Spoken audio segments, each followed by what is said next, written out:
So, is 1666 Amsterdam worth it? This is the game Ubisoft cancelled.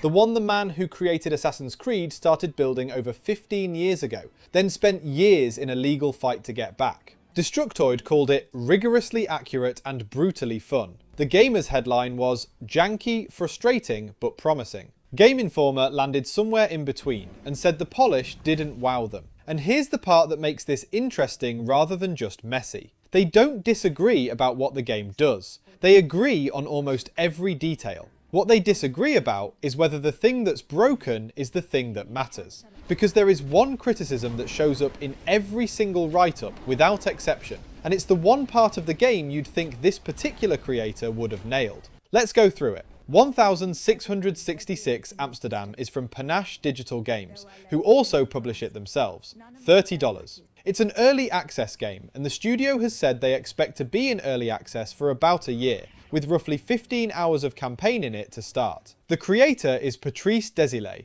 If that name doesn't land, this will. He was the creative director on the first Assassin's Creed, and on Assassin's Creed 2, which is the one most people mean when they say the series used to be good. He started 1666 at Ubisoft. It moved studios, got cancelled, and then he and Ubisoft spent years arguing over who owned it. He won it back. This is that game, finally, from a 70-person studio instead of a publisher the size of a small country. You play Noah Brooklyn, a witch. Your job title is Collector. There are entities called Originals hiding in the city, wearing the faces of ordinary Amsterdam citizens, and you hunt them. Your partner is Aaron. Aaron is a cat. Aaron's consciousness came from 1999, which should tell you the story is doing more than it first lets on. The game moves between 1666, 1999 and the present day. So the pitch is a historical detective game, where the detective is a witch and the sidekick is a time-displaced cat.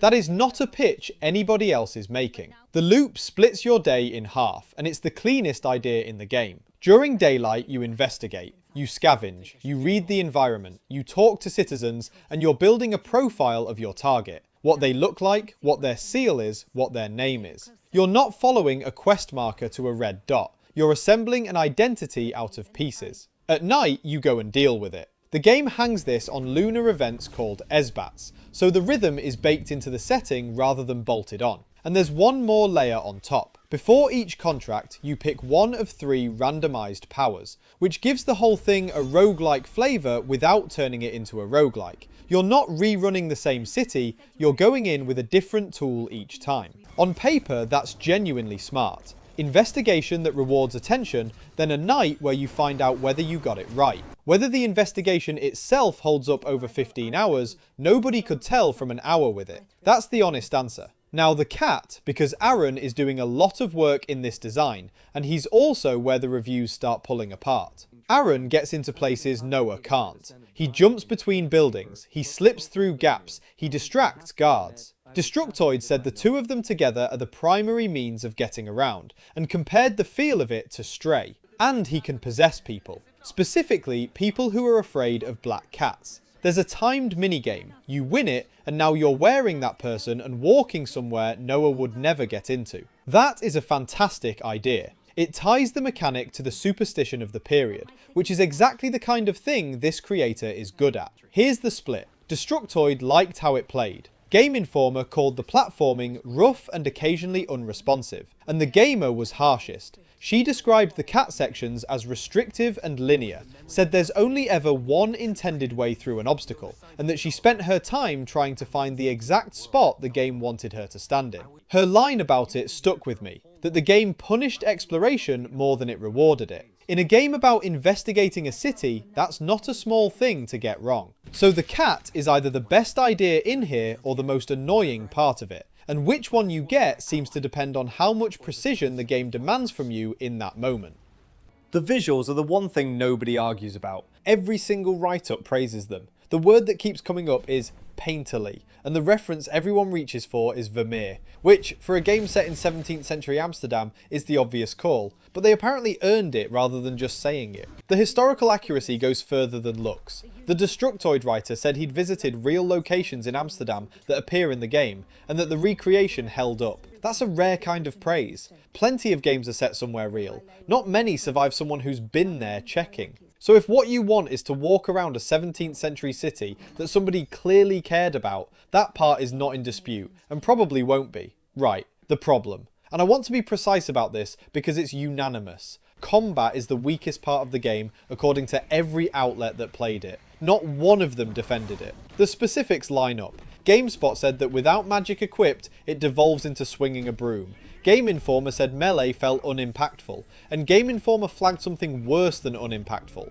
Enemies take turns attacking you. They stand there and wait. He compared it, unfavourably, to combat in the early Assassin's Creed games. Read that sentence again, because that's the whole thing. The man who directed those games has shipped an encounter design that a reviewer says is worse than the ones he directed 20 years ago. Now, there is a defence, and it's a real one. The magic is apparently where the fun is. Blowing up a barrel to take out a group was described as the most satisfying thing in the demo, and the ability list going forward includes ensnaring tendrils and petrification. Destructoid described the structure as wave-based and semi-Souls-like, with dodging and parrying that works. So the reading that fits all of it is this. The systems around combat are interesting, and the act of hitting someone is not. Which is survivable in a game that's mostly about investigation, and much less survivable if you end up fighting every night for 15 hours. That's the bet you're making with your $30. There are two more things worth knowing, and one of them worries me more than the combat.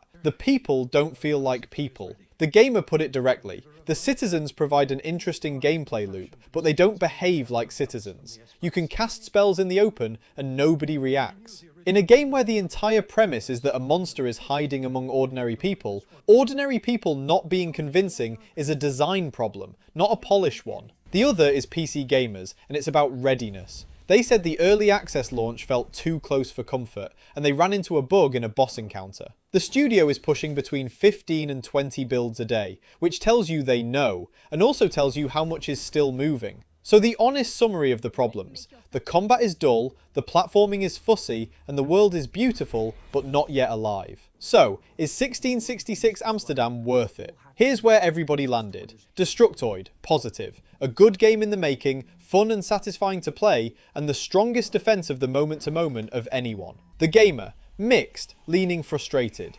Janky and frustrating, but she finished by saying she saw enough of the passion behind it to want to play more. Game Informer, cautiously positive. The polish didn't wow him, but he called the gameplay and narrative ideas exciting, and said he hopes it realises its potential. PC Gamer and GameSpot both flagged specific problems rather than giving a verdict, and both problems were combat and readiness. And here's what they all agree on, which is the useful part. Every one of them praised the world, the look, the accuracy, the ambition of the premise. That is unanimous, and it is not close. Every one of them criticised the combat. Also unanimous. Nobody defended melee, and nobody called it a bad game. Every complaint was about execution, not about the idea. That's a meaningful distinction, because ideas are hard to fix, and execution is what a year of early access is for. So the answer depends on one thing. What do you want out of a detective game? If you want the investigating, the city, the atmosphere, and the strangeness of hunting a monster through a real historical place with a cat who remembers 1999,